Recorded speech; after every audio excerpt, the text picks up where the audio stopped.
नमस्कार फरीदाबाद। लाइव हूँ आपके साथ। भाटिया सेवक समाज के कार्यालय में मौजूद हूँ इस समय।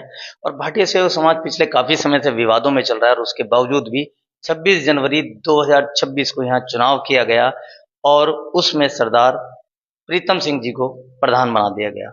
सरदार मोहन सिंह भाटिया जी को सेवानिवृत्त किया गया है, लेकिन आज भी वो इस भाटिया सेवा समाज से जुड़े हुए हैं। लेकिन फिलहाल वर्तमान में यहाँ पर प्रधान है सरदार प्रीतम सिंह जी। प्रीतम सिंह जी, आपका बहुत बहुत स्वागत है हिंदुस्तान विजन में। थैंक यू सो मच जी, अभी चुनाव करने के बाद आपको प्रधान बनाया गया है।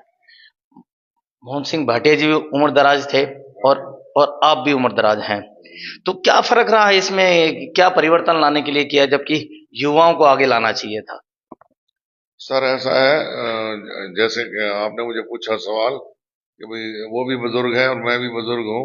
He is I think around 83 years old, whereas I am 76, so a bit more active health wise. मोर हमारी जो प्रधान जो भी बनता है या जो अच्छे पदों पे आते हैं सेवा वाले में, उनके पास समय भी तो होना चाहिए और घर से पूरे हों ताकि वो यहाँ टाइम दे सकें। अब जो बाकी हमारे यंग साथी हैं, most of them are in service class, so they have hardly so long time to devote here. यहाँ पे ज्यादा समय नहीं दे पा रहे हैं, जिनके घर किसी ने ड्यूटी पे रहना है या काम करना है या बिजनेस है। उस सेंस में ये था। साथ में मैं पहले भी प्रधान रह चुका हूँ, मुझे यहाँ के सारे सिस्टम और नियम मालूम है। 2 साल में सन 95 में प्रधान रहा था यहाँ। उसके पहले स्कूल चेयरमैन था मैं, जो हमारी एजुकेशन सोसाइटी थी यहाँ, उसका चेयरमैन था अराउंड 12 years। तो मुझे भी लंबा एक्सपीरियंस है इस संस्था के साथ। सन 1982 में मैं पहली बार विदेश से आने के बाद जब फरीदाबाद में आए तो हम उस समय यहाँ के मेंबर बने थे। और जैसे जैसे ईश्वर की इच्छा है, जहाँ जहाँ सेवा मौका मिला वहाँ हम ये काम करते रहे। To be very frank with you, मैं इस स्थान को बिल्कुल अपना गुरुद्वारा समझता हूँ। आप यकीन माने या ना माने, मैं सुबह 9 बजे ऑलमोस्ट पूरे पूरे 9 बजे से पहले पहले आ जाता हूँ। अभी आप चाहें तो मैं सिग्नेचर वाला रजिस्टर भी दिखा दूंगा। और मुझे गेट पे आते ही सबसे पहले मैं झुक के प्रणाम करता हूँ इस जगह को कि हे ईश्वर, जब तक मेरा सेहत है तो मैं यहाँ निष्काम सेवा कर सकूं।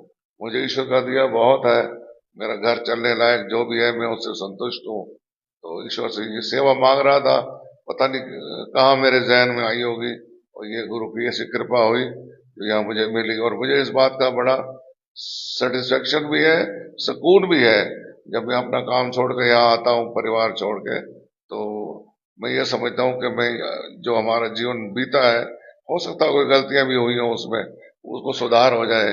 सेवा कार्य से कैसा भी जो कोई काम हुआ हो, गलत हुआ हो, वो सब मिट जाता है। जी, पूरा शहर में विवादों में चल रहा है भाटिया सेवक समाज। कहीं ऐसा तो नहीं सरदार मोहन सिंह भाटिया जी, क्योंकि उन पे प्लाट बेचने के आरोप लग चुके हैं कि वो पूर्व संस्था के 2 प्लाट उन्होंने बेच दिए, इस करके चुनाव कराया गया और अपना पीछा छुड़ाने के लिए आपको प्रधान बना दिया गया। सही, सच सच बोले तो 100% ईश्वर को हाजिर समझ के भी ऑन ओथ कह सकता हूँ कि इस बात में कोई सच्चाई नहीं है जो आप कह रहे हो। उन्होंने कहा बेचा, हो तो जनरल बॉडी में पास हुआ, फिर एग्जीक्यूटिव बॉडी में पास हुआ, फिर एक सेलिंग कमेटी बनी। फॉर्चुनेटली दोनों बार उसका मुखिया मैं ही था, रजिस्ट्री पे साइन मैंने किए हैं, तो उसमें मदार मोहन सिंह कहाँ से आ जाता है? ये तो लोग मजे लेने के लिए या परेशान होने के लिए। वैसे भी जहां तक मेरा एक्सपीरियंस है, किसी मंदिर या गुरुद्वारे में जब बहुत सारे फंड्स हो या चढ़ती कला में हो, तरक्की कर रहा हो, तो कई लोग बेमतलब को घुसना चाहते हैं उसमें। और अगर जरा कहीं कोई घाटे वाली बात हो तो नजदीक भी नहीं फटकते। अब ये संस्था दिन रात ईश्वर की कृपा से आगे बढ़ रही है, तो हो सकता है लोग उनका कोई पर्सनल इंटरेस्ट हो। मैं नहीं समझता हूँ कि 100 में से 0.1% भी ये बात सच है। हर बार जो होता है सेलिंग कमेटी का चेयरमैन मैं ही होता हूँ, रजिस्ट्री में मैंने साइन किए हैं, बकायदा ड्राफ्ट आया है, जगह जगह से हमने कोटेशन ली। और फिर इतनी उम्र में इतना तजर्बा तो हमें है ही है कि किसी ने जो हमको ये जगह दी थी धार्मिक काम में लगाने के लिए, एग्जैक्टली वही तो हो रहा है। अगर किसी की आंखें बन रही हैं, रोज के 30, 35, 40 तक यहाँ कैटरेक्ट के ऑपरेशन हो जाते हैं, कोई बता दे अगर एक पैसा भी लिया हो तो। मैं खुद जब से यहाँ आया हूँ, मेरी नेचर इंजीनियरिंग का स्टूडेंट रहा हूँ, कि मैं एक एक से पूछता हूँ, वो मेरे को जानते नहीं है क्योंकि मैं नया हूँ, फिर भी मैं लिफ्ट में या यहाँ वहाँ गुप्त रूप से पूछता रहता हूँ, भाई किसी से कोई परेशानी तो नहीं है, कोई तकलीफ तो नहीं, किसी ने आपसे पैसे तो नहीं लिए। वो मुझे नहीं जानते पर वो हंस के मुस्कुरा के बोलते हैं, नहीं ऐसी तो कोई बात नहीं, बल्कि जो भी मिलता है वो प्रेम भाव से आता है। मैं अपने आप को यहाँ सेवादार समझता हूँ, मेरे साथी भी सेवादार है, ऐसा कोई नहीं है जो खुद को थानेदार समझता हूँ। मेरे को लगता है ईश्वर हमारी लाज रखेंगे। ये भी बहुत सारा काम अस्पताल में होना बाकी है, तो अभी आपको पद दिया गया तो और क्या बदलाव चाहते हैं और क्या काम सबसे पहले करना चाहेंगे? जो भी काम हम करने का सोच रहे हैं या जो सो तो करेगी तो कमेटी पूरी एक राय से होगा, वन मैन शो यहाँ है ही नहीं। तो जो भी बात होती है वो बकायदा मीटिंग में होती है, दोबारा विचार होता है, एक्सपर्ट्स ओपिनियन भी लेते हैं। अभी जो है पहले तो इसी को स्ट्रीमलाइन करना है ताकि ये क्वालिटेटिव ना बढ़े, क्वालिटेटिव हो यहाँ जो हमारी सर्विस है। मेरा इसमें जोर है। मैं आपको बताऊं, ये मैंने कुछ स्लोगन लिखे ताकि जब भी कोई फंक्शन होगा या गैदरिंग होगी तो मैं वहाँ प्रीचिंग वाला काम भी करेंगे हम, क्योंकि जो भी आप काम करें उसके किसी को पता ना हो तो वो खास फायदा होता नहीं है उसका। जैसे ये मैंने लिख रखा है बात करने के लिए, समान व्यवहार जो भी यहाँ आता है, आप यकीन नहीं मानेंगे, जब से वो अल्फला केस हुआ है ना, जो पाली के पास जाके जगह है धोज के पास, उसके बाद सारे वहाँ के पब्लिक, यहाँ हमारे मोमेडन भाई हैं, लेडीज बुरके में होती हैं, जेंट्स होते हैं, और क्योंकि मैं अरबी बोल लेता हूँ, कभी कभी मैं उनसे वो वाली भाषा भी बोलता हूँ और पूछता हूँ कि कोई तकलीफ तो नहीं किसी को। हमको हमारी दैनी आंख और बाई आंख में कोई फर्क नजर नहीं आता।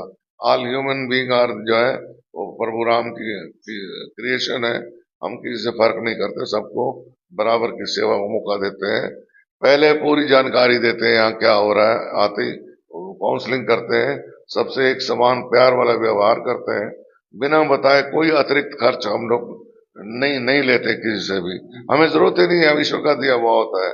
जरा सोचिए, मैं जब प्रीचिंग करता हूँ तो ये बात मैं कहा करता था हूँ कि भाई फिर से अपने बच्चों को अपने पोती पोतियों के साथ देख सकेंगे, ये हमारा ध्येय है। अगर उनकी आंखें ठीक हो जाएं तो फिर से अपना काम खुद कर पाएंगे।